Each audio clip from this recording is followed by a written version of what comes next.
unnecessary embarrassment. A new and innovative way of controlling nations was launched. Good morning and welcome. It's good to have you all here to help celebrate the launching of a program with a vision and a noble purpose. The National Endowment for Democracy is, just as we've been told, more than bipartisan. The establishment of the National Endowment goes right to the heart of America's faith in democratic ideals and institutions. It offers hope to people everywhere. Like any new brand, it had a snappy name: democracy. It was largely fake, an illusion of marketing and spin. This brand of democracy meant that whoever you voted for, the policies would be broadly the same, and your country's economy would be in step with the United States. Washington would be your closest friend, or else. In the 1990s, these democracies in name replaced dictatorships in Latin America, with Chile providing the model.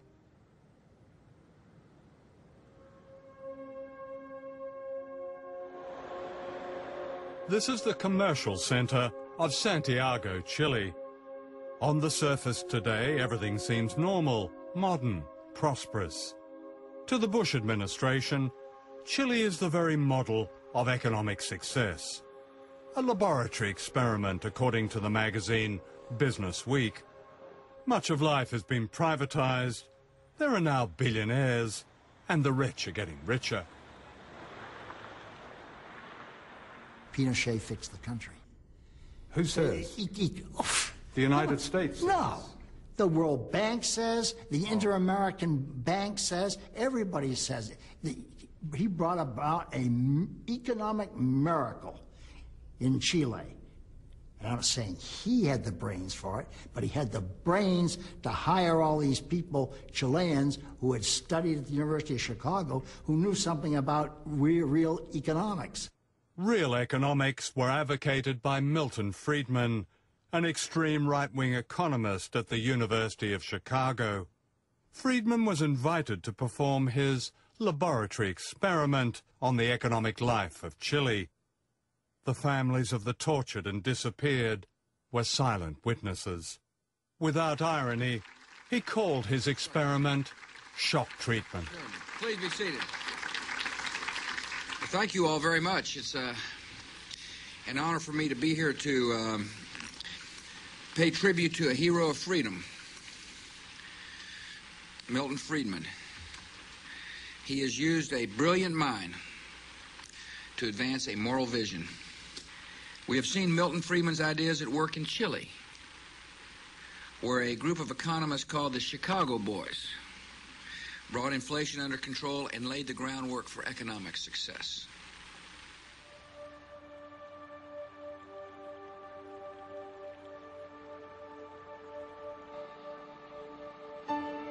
This is the other side of the economic miracle. Chile today is a deeply unequal society.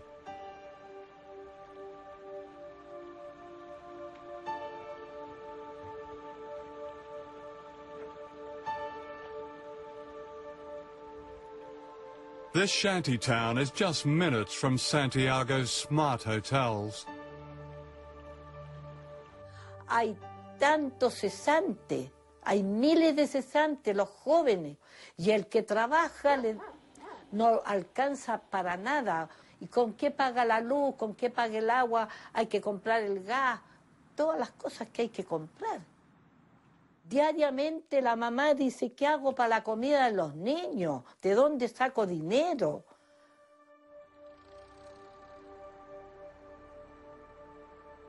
We found this couple living and freezing in the shantytown.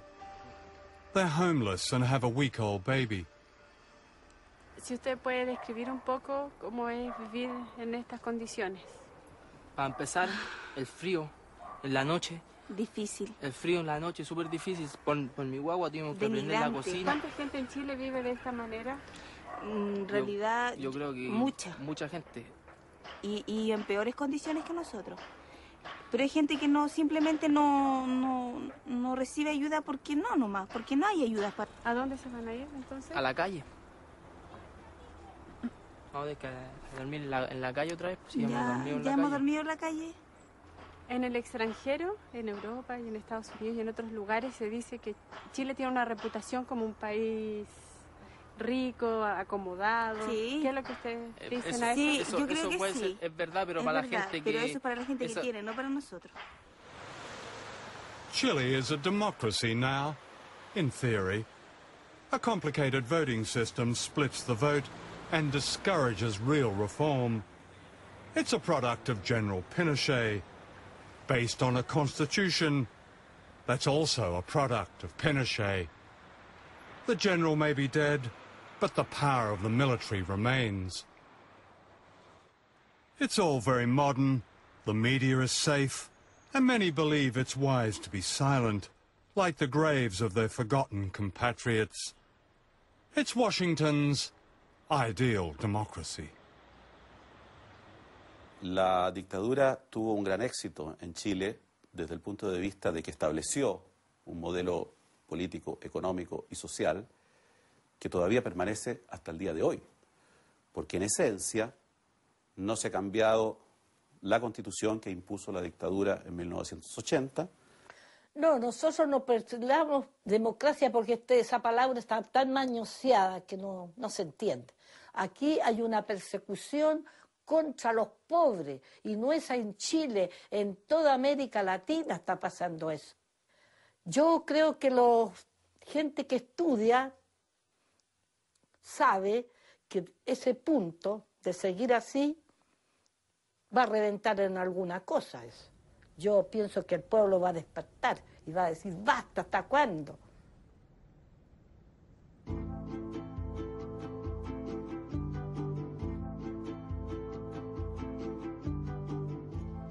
This is Bolivia, another laboratory experiment.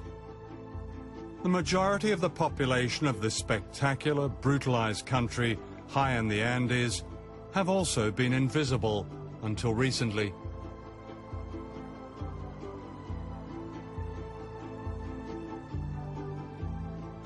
The indigenous people, the Aymara and Quechua, carry memories of a culture and civilization and wealth long before the Spanish arrived 500 years ago.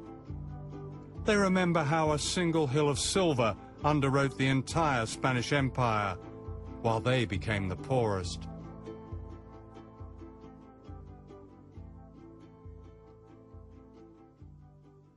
This is the National Congress of Bolivia. Until recently, the faces here were almost all white, the descendants of a tiny Spanish elite which plundered the nation's riches and reduced the indigenous majority to serfdom. It was a pattern of control repeated all over Latin America.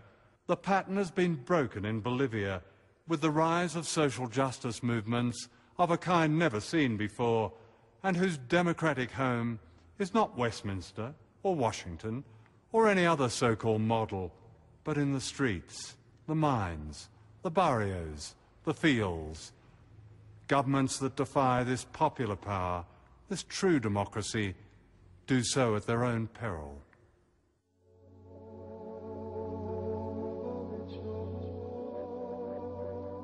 This is El Alto, the highest city on earth, and perhaps the poorest.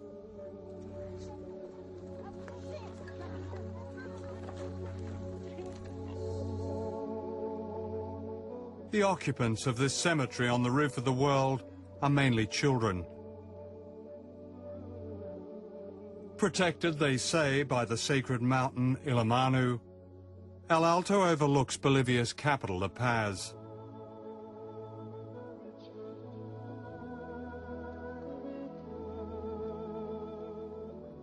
Juan Delfin, a priest and a taxi driver, has lived here for most of his life. Esta es una zona Villa Ingenio, cementerio general de Villa Ingenio, de la zona norte de la ciudad del Alto. Y aquí hay una triste amargura. Hay de todo tipo que están nuestros hermanos, nuestros niños, nuestras hijas, nuestros abuelos y abuelas muertos que están simplemente enterrados. Vemos lo que está, ¿no? Hay incluso una familia, se envenenó toda la familia por falta de trabajo, por falta de economía. Primero el esposo lo envenenó a su esposa, a sus hijos, y él también se envenenó. Hay casos que hemos visto así. When I first came to Bolivia in the 1960s, El Alto barely existed. The million people living here are peasants run off their land and miners made redundant by policies similar to those imposed in Chile. Infrastructure that didn't make a quick buck was privatized. The message was clear: sell it, strip it, or scrap it. The indigenous people were scrapped. ¿Por qué? Nos preguntamos. Si yo era rico, si soy boliviano rico y nacido, pero ¿por qué estoy pidiendo la limosna? ¿Por qué? Si teníamos mar por un lado, ¿no? Si teníamos plata, oro, todo teníamos. Entonces, ¿por qué seguimos sufriendo? And yet the people here have held together. Their sense of identity, their community.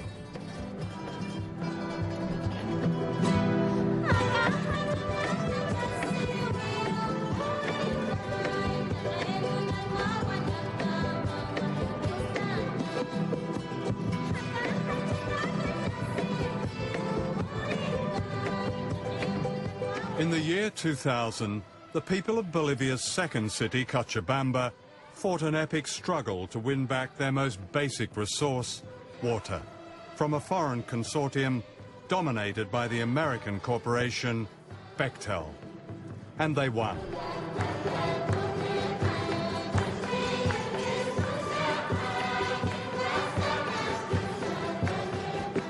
Three years later, in 2003, Bolivia's power brokers were about to get another shock. This is Gonzalo Sanchez de Lozada. Known as Goni, he was brought up in Washington. His English is better than his Spanish. They knew him here as El Gringo. Yo lo veía un gordo sentado en una silla de ruedas, que es de oro, ¿no? Y soberbio. Entonces yo pienso que él era soberbio, tal vez por el poder que tenía, ¿no? Que era su riqueza. When Goni was elected president of Bolivia in 2003, he backed a law that amounted to a fire sale of the country's resources. Almost everything was up for grabs, including Latin America's second biggest gas reserves. De un de repente sabemos que tenemos gas y se está vendiendo al otro extranjero y tiene que ir a Estados Unidos, tan grandes, y mientras yo me estoy cocinando con leña. Entonces empieza la guerra desde ahí. Bloqueamos, manifestamos y paro hasta que nos responda. The people of El Alto fought back, blocking the roads leading into La Paz.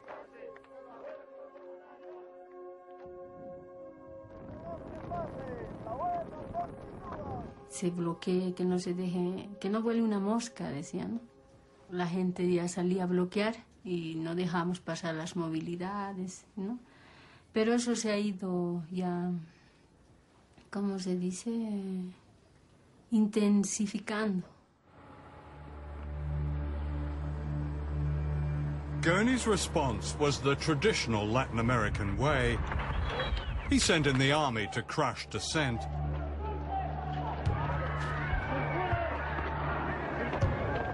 Scores were shot dead.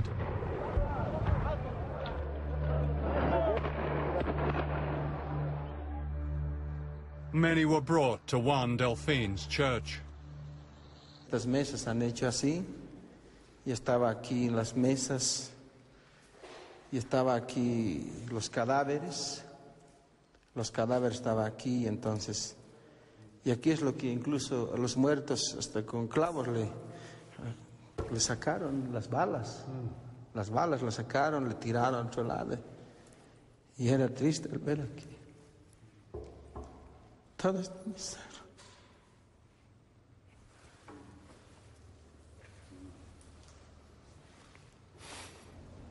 Todo eso era lleno aquí. Puros doctores, estaba lleno, estaba aquí. Ninguna gente, pero el olor era harto. Y como quedaron huérfanos los aguas de... Lloraban ahí, gritaban ahí, papá, papá, papá. Tens of thousands of people poured down into La Paz, like the people of Venezuela's barrios demanding the return of their president. They demanded their country back. If the rich and powerful of Latin America had a nightmare, this was it. De pronto se sabía que el gobierno iba a renunciar. Peor con eso. Hemos agarrado como si fuera algo, un ánimo para que él se vaya. La meta era eso, para sacarlo a él. Eso era la meta.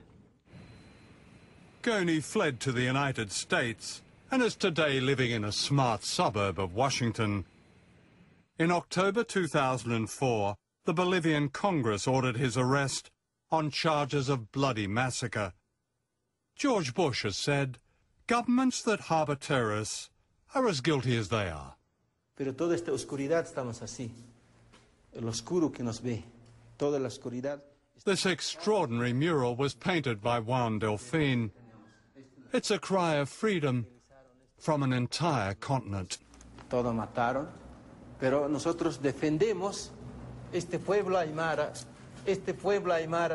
con el pututo que defendemos nosotros, con la expresión de la voz, con el puño que tenemos y que manejamos nuestra bandera, que es nuestra huipala, la bandera, contra Estados Unidos. Este es Estados Unidos, la bandera de Estados Unidos. Contra eso estamos nosotros, porque ellos nos han hecho esto así. Es puño muy importante. Por eso cuando juramos, sí, esto es nuestro, y estamos así.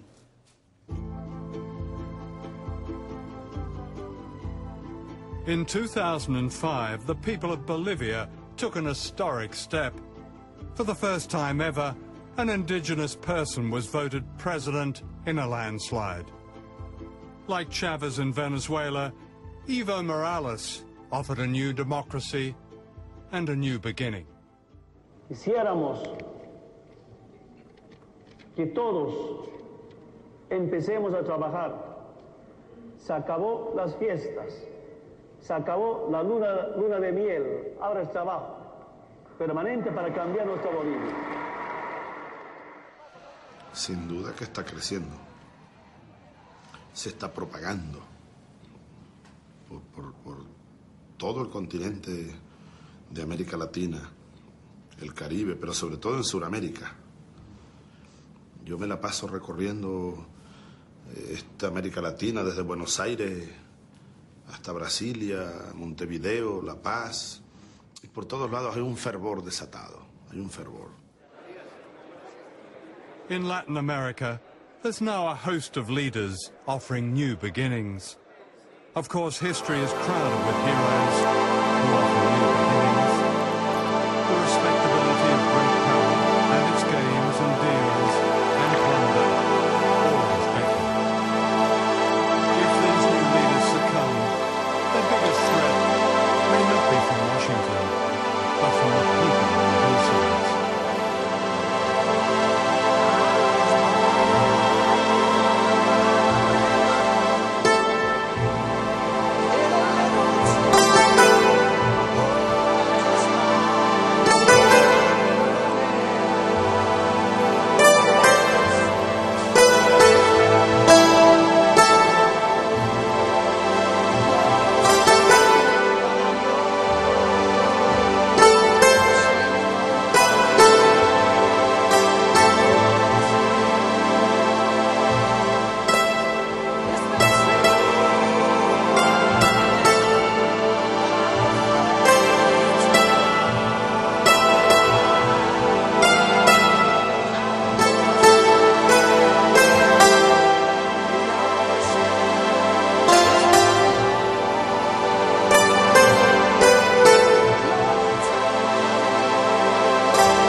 para nuestros jóvenes.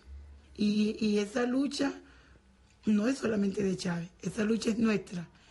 Eso que Chávez abrió, que reconoció nuestras luchas, que nosotros estamos dando con él, lo vamos a seguir dando. Entonces, la lucha del imperio no es con Chávez, es con nosotros. Llegó la hora del gran despertar. Y creo que Víctor Hugo, terminemos por ahí, yo soy muy victorhuguiano. Víctor Hugo escribió aquello: no hay nada tan poderoso como la idea cuya época ha llegado. El imperio americano llegó a su fin y debe imponerse en el mundo, bueno, el imperio de la ley, de la igualdad, de la justicia, de la fraternidad. Muchas gracias, John. Perfecto. I want to see you again. What happened here at the National Stadium in Santiago, Chile, has a special place in the struggle for freedom and democracy throughout Latin America and the world. The vow is never again, and yet it has happened again at Guantanamo Bay and all the other secret places where imperial power, regardless of its democratic pretensions, hides and tortures its perceived enemies. The questions raised in this film are urgent. Are the lives and dreams of the ordinary people of Chile, like the people of Venezuela, like the people of Bolivia, like the people of Nicaragua, like the people of Vietnam and Iraq and Iran and Palestine, expendable, worth only a few seconds on the news if they're lucky? The answer is no. And those who see the world through the eyes of the powerful should be warned. People are rising from the tyranny and oblivion to which we in the West have consigned them. Indeed, their resistance is well underway, as this film has shown. I would say it never stopped and is unbeatable.